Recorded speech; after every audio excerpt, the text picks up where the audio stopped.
Sa Warn 1:49, sinasabi, tayo'y umiibig sapagkat ang Diyos ang unang umibig sa atin.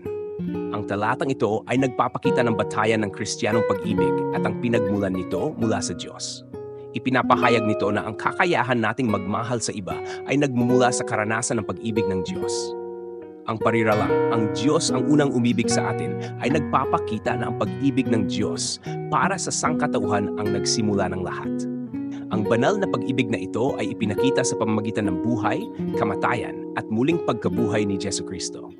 Ang walang kondisyong at sakripisyal na pag-ibig ng Diyos ang nagsisilbing pinakamaas na halimbawa at motibasyon para sa mga mananampalataya na magmahal sa iba.